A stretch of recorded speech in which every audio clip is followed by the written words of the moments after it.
ব্যাপার বৌমা? রাত প্রায় 12টা 10 বাজে, এখন তোমার বাড়িতে ফেরার সময় হলো? আর এটা তুমি কি ধরনের পোশাক পরেছো? ও, আপনি আবার শুরু করলেন? এই আপনাকে কতবার না বলেছি আমাকে কোনো জ্ঞান দেবেন না। আমার লাইফ আমি আমার মতন করে বাঁচবো। আর আমার এই পোশাকে যখন আপনার ছেলের কোনো প্রবলেম নেই, আপনার এত প্রবলেম কিসের? আর কি বললেন? ছোট পোশাক। ছোট পোশাক পরলে কি কোনো মেয়ের চরিত্র খারাপ হয়ে যায়?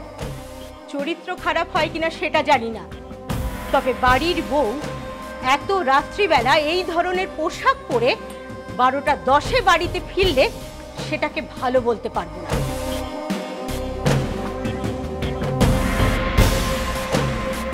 আজকে না আপনি আমার সমস্ত সহ্যের সীমা পেরিয়ে গেছেন। আজকের পর থেকে নয় আপনি এই বাড়ি থাকবেন, নয় আমি।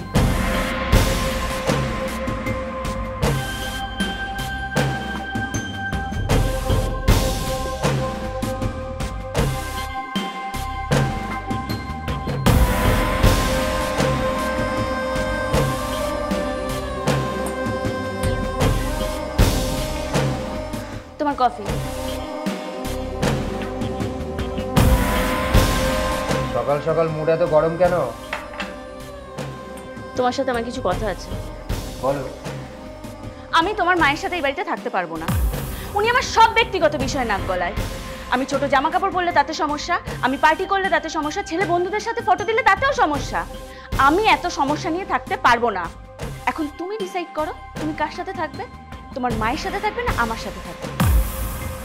কিন্তু এই বয়স উনি যাবেন কোথায়?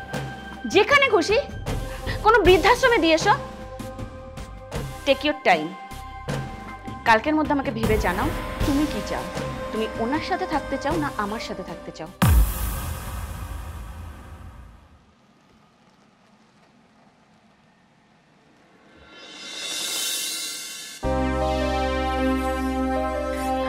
বাবা, তোর সাথে আমার একটা কথা ছিল।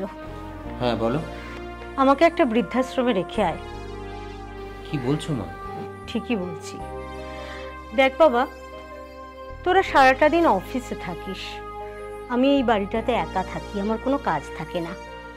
বৃদ্ধাশ্রমে গেলে আমার কয়েকজন বন্ধু বান্ধব জুটবে, তাদের সাথে হাসি মজায় আমার সময়টা ভালো কেটে যাবে। এখন তুমি ডিসাইড করো তুমি কার সাথে থাকবে, তোমার মায়ের সাথে থাকবে না আমার সাথে থাকবে।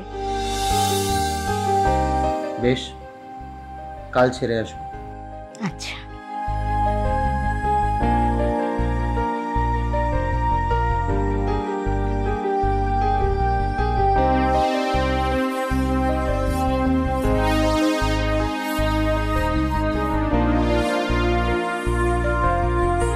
মা, ব্যাগটা আমাকে দাও।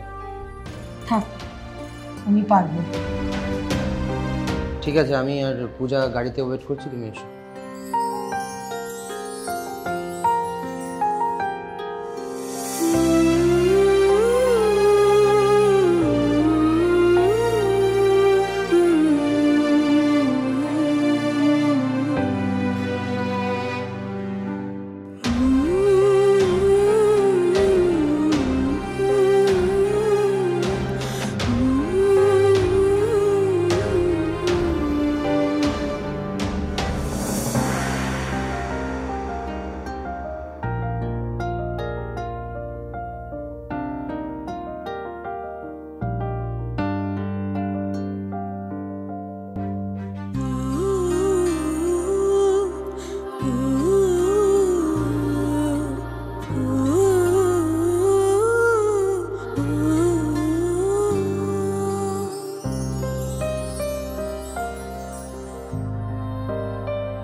আরে সুবর্ণা ম্যাডাম,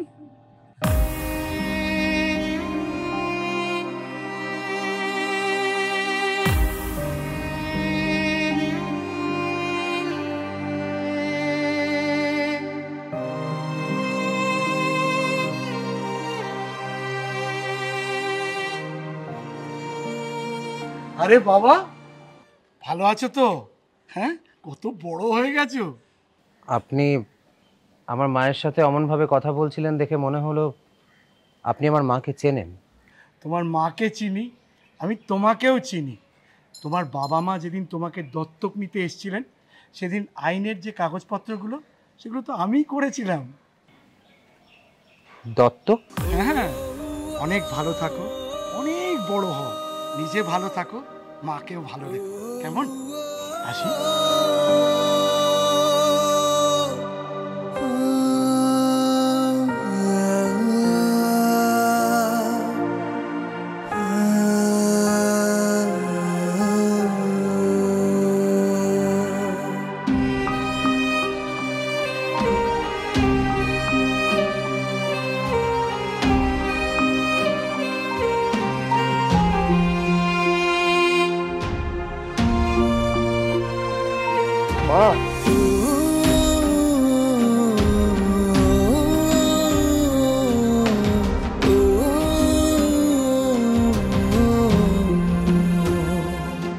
মা, মা, আমি যে তোমার দত্তক সন্তান, আমাকে তো সেটা আগে বলনি। তুমি তো আমাকে বলতে পারতে মা। তুমি আমাকে নতুন জীবন দিয়েছো, পরিচয় দিয়েছো, বাবা মা দিয়েছো। তুমি যদি না থাকতে তাহলে আমি কোনো এক অনাথ আশ্রমে পিতৃমাতৃহীন হয়ে মৃত্যু দিন গুনতাম। মা,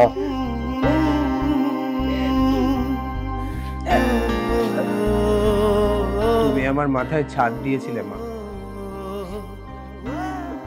আর আমি তোমার মাথা থেকে সেই ছাদটাই কেড়ে নিয়েছি।